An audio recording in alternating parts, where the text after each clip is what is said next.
محمد سيد الكونين والثقلين والفارقين من عرب ومن عجم مولاي صل وسلم دائما أبدا على حبيبك.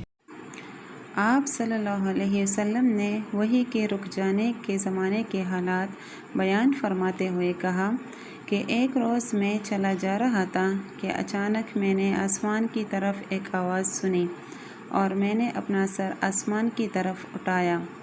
کیا دیکھتا ہوں کہ وہی فرشتہ جو میرے پاس غار حرا میں آیا تھا وہ آسمان و زمین کے بیچ میں ایک کرسی پر بیٹھا ہوا ہے. میں اس سے ڈر گیا اور گھر آنے پر میں نے پھر کمبل اوڑھنے کی خواہش ظاہر کی.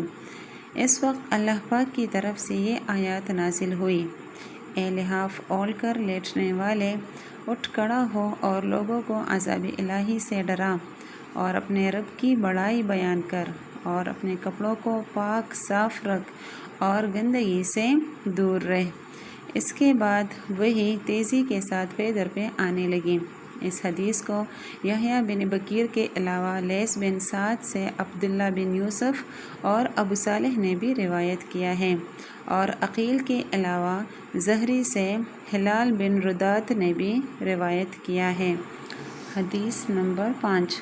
انہوں نے ابن عباس رضی اللہ تعالیٰ عنہ سے کلام الہی لا تحریک العلق کی تفسیر کے سلسلے میں سنا کہ رسول اللہ صلی اللہ علیہ وسلم نزول قرآن کے وقت بہت سختی محسوس فرمایا کرتے تھے، اور اس کی علامتوں میں سے ایک یہ تھی کہ یاد کرنے کے لیے آپ اپنے ہونٹوں کو ہلاتے تھے. ابن عباس رضی اللہ تعالیٰ عنہ نے کہا، میں اپنے ہونٹ ہلاتا ہوں جس طرح آپ ہلاتے ہیں. سعید کہتے ہیں، میں بھی اپنے ہونٹ ہلاتا ہوں جس طرح ابن عباس رضی اللہ تعالیٰ عنہ کو میں نے ہلاتے دیکھا.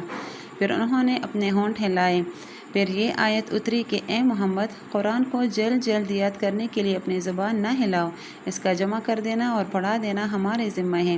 حضرت ابن عباس رضی اللہ تعالیٰ عنہ کہتے ہیں، یہی قرآن آپ صلی اللہ علیہ وسلم کے دل میں جما دینا اور پڑھا دینا ہمارے ذمہ ہے. پھر جب ہم پڑھ چکے تو اس پڑھے ہوئے کی اتباع کرو. ابن عباس رضی اللہ تعالیٰ عنہ فرماتے ہیں، اس کا مطلب یہ ہے کہ آپ اس کو خاموشی کے ساتھ سنتے رہو، اس کے بعد مطلب سمجھا دینا ہمارے ذمہ ہے. پھر یقیناً یہ ہماری ذمہ داری ہے کہ آپ اس کو پڑھو، یعنی اس کو محفوظ کر سکو.